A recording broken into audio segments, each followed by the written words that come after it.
नमस्कार मित्रांनो, India news update या चॅनलमध्ये तुमचं सर्वांचं स्वागत आहे। व आजच्या या व्हिडिओच्या मार्फत आपण बघणार आहोत की क्रांती ज्योती सावित्रीबाई फुले बाल संगोपन योजना संदर्भातील महत्त्वपूर्ण माहिती काय आहे, काय असणार आहे हे सविस्तर समजून घेऊयात।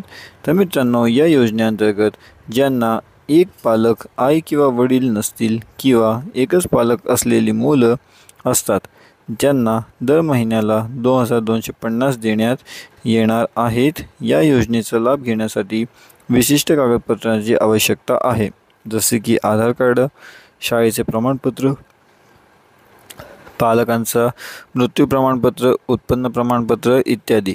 या योजनेचा लाभ घेताना अर्ज संबंधित पंचायत समिती केला जातो आणि अर्जासोबत सर्व आवश्यक कागदपत्र जोडावीत। ही योजना एकल पालक असलेल्या मुलांसाठी आहे, ज्यांचे आई वडिला मृत्यू आहेत किंवा जी HIV कॅन्सर सारख्या गंभीर आजाराने ग्रस्त आहेत किंवा जेलमध्ये आहेत। 18 वर्षांपर्यंत प्रत्येक मुलाला या योजनेचा लाभ मिळतो। मित्रांनो, या व्हिडिओ तुम्हाला कसा आवडला हे तुम्ही खाली कमेंट करून सांगू शकतात। व तुम्हाला जर अधिक माहिती हवी असेल तर तुम्ही यांच्या ऑफिशियल वेबसाईटला जाऊन सुद्धा तपासू शकतात।